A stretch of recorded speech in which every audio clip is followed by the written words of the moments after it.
sada imamo reportažu o ribnjaku u Tušinju u Šavničkoj opštini kapaciteta 25 tona kalifornijske i losos pastrmke.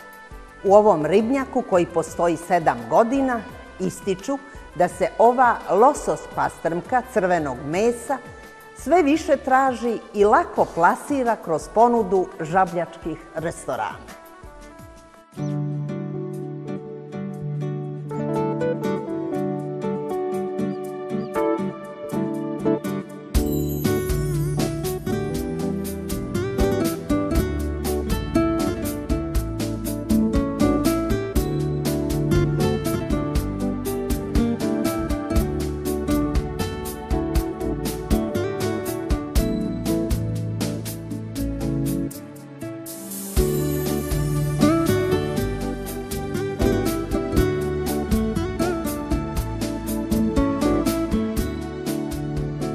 Prije 7 godina se vratio ovdje, to je želja za rodnim mjestom, za ljubavlju.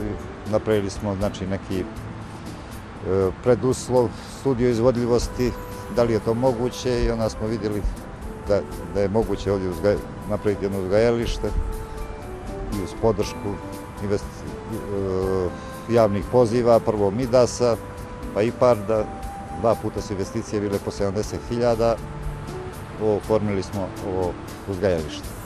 Da li ste se ovdje vratili isključivo zbog bavljenja ribarstvom ili ste imali neke druge motive? Pa vidio sam i biznis, a želja za rodnim mjestom i za svojim zavičajem. Rekli ste da ste iz kreditnih sredstava započeli ovaj posao. Da li sve teče kako treba, onako kako ste planirali? Da, upravo sve teče kako treba. Prvi je kredit i vraćen, drugi je polovina vraćena njega, tako da sad je već sve lakše i lakše. Da li koristite neku drugu vrstu podrške od resornog ministarstva i kakva je saradnja sa lokalnom upravom? Prvo, tu niz faktora je uticalo da bi se ova priča sad zaokružila. Znači, prvo, podrška lokalne samouprave oko vađenja papira, oko građevinskih dozvola, zimi, oko čišćenja snijega i tako. Ministarstvo poljoprivrede, koje je od Svjetske banke, koja je realizacija bilo preko Ministarstva poljoprivrede ovi projekti, i drugo, investicijo-razvojni fond po povoljnoj kamati po kojega smo dizali kredit. Koliki je kapacitet ovog ribnjaka? Ovaj ribnjak je od 20 do 25 tona kapaciteta. Riječ je o kalifornijskoj pastrmci i o crvenoj ili takozvanoj los pastrmci. Tačno, to su dvije vrste. To je skoro jedna ista vrsta, ova los pastrmka, to bi nazvali veći primjerci ili kružna pastrmka, kako kaže u ribarstvu, ili veći primjerci od 500 do 2 kilograma. S tim što se dobija crveno meso hranom, to jedan od uslova je tu u tehnologiji te hrane, školjke od rakova. Da dobija crveno meso i masnije boje. Ta vrsta ribe je sve traženija na crnogorskom tržištu. Pa jeste, podatak jedan ima da Tropiko iz Banja Luke 300 tona izvode za Austriju. Još sam zaboravio da napomenem još jednu stvar. Imao sam sreće što sam kontaktirao proizvođače hrane iz Italije, tačnije firmu Skretting, njihovog zastupnika Iva iz Hrvatske, koji su nam, tako reći, dali i dan danas daju na odloženu hranu. Na odloženu hranu čak čekaju i po pola godine. To dođe kao jedan beskamatni kredit, plus što sve smo naučili od njih oko ribarstva, o njihovom trošku šilju veterinara za bilo koju sitnicu, i toliko su poslovni da im ovim putem zahvalim. Od samog početka koristite usluge te italijanske firme? Od samog početka i neću ih mijenjati do kraja. Evo da se vratimo na te takozvane turnuse. Rekli ste godišnje 25 tona.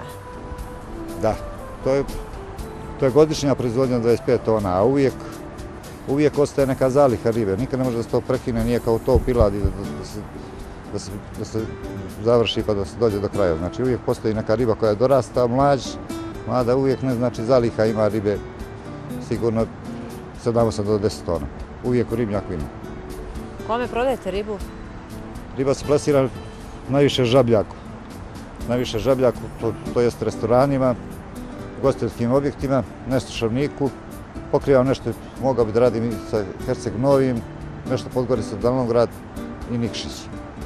Koristio priliku da zahvalim žabljačkim ugostiteljima na jednoj divnoj saradnji. Mi njih trudimo se da ispoštujemo maksimalno, a i oni nama izlaze u susret sa plaćanjem krajnje korektno. Treba napomenuti da ovaj ribnjak koristi vodu rijeke Tušnja i to je njegova prednost. Jeste, tačno. Ovo je planinska voda, klasična bujična rijeka koja ima svoje prednosti i mane. Prednosti su naglo dođe, naglo pane. Mane su zato što u ljetnjem periodu ne možemo da održimo neku veću proizvodnju, veće kapacitete, jer to je u kritično jedno mjesec, 2 dana.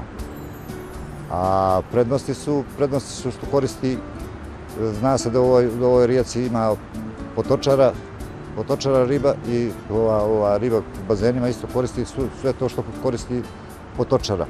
Plus voda je idealne temperature, zimi jedno mjesec, 2 dana pane temperatura na 5 kada ona neće da jede, tako da se i ona u tom periodu prečisti. Mi gubimo u kvantitetu, ali dobijamo na kvalitetu. Ovdje su zime dosta surove, da li smetaju uzgoju ribe?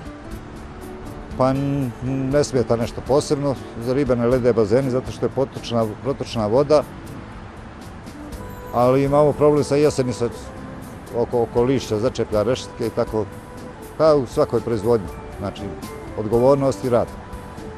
U zimskom periodu da li ima problema sa održavanjem puteva prema centrima, odnosno gradovima? Ne, to uredno obavlja lokalna uprava iz Šavnika.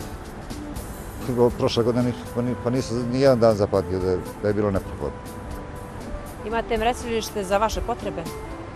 Da, imamo i mrestilište, zapružili smo i tu priču sa mrestilištem za svoje potrebe. Ovdje radimo, ovo je faktički porodični biznis, radimo ja i zet i uključuju se 2 šćerke. I evo nakon 7 godina bavljenja ovim poslom, da li ste zadovoljni?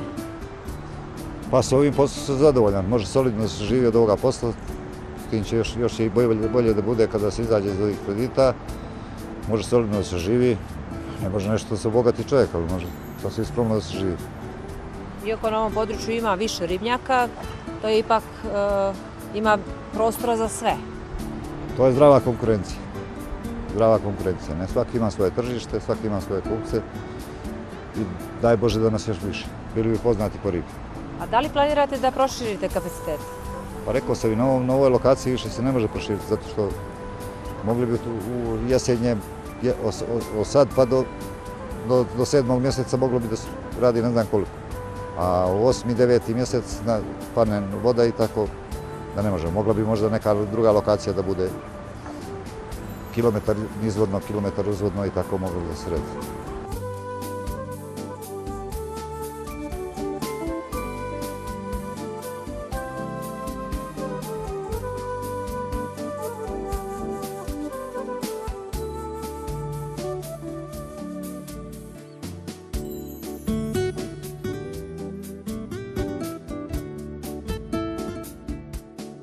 Učenica sam 3. razreda Srednje ekonomske škole u Podgorici. Koliko često dolaziš ovdje u mjesto Tušinje? Pa trudim se da dolazim svaki vikend toku školske godine, a raspuste provedemo ovdje, zimski i ljetni raspust. I koji je tvoj posao na ovom ribnjaku konkretno? Pa, ne mogu baš da čistim ribu i da radim te fizičke poslove, ali pomažem što se tiče hranjenja ribe i idem s tatom na pijacu ljeti, pazarnim danima, tamo prodajemo ribu. A na koju pijacu idete? Žabljak. Znači žabljačka pijaca. I kako izgleda tvoj radni dan tada? Koliko ima tu posla? Kad ustajete? Da li rano ili? Ustajemo rano, ustajemo oko 6 sati. U 7 smo tamo i dok ne prodamo ribu, pretežno počnemo sa tim manjim količinama dok se još ne razvije sezona, a kasnije nosimo veće količine ribe. Uglavnom se to završi do 11-12 sati i onda se vratimo kući. A što se tiče samo hranjenja ribe, koliko puta na dan hranite? 2 puta dnevno se hrani riba, to najčešće radimo moj zet Martin i ja. Je li to težak, zahtjevan posao? Nije zahtjevan posao. Na to se ne provede više od pola sata u toku dana, nije zahtjevno uopšte.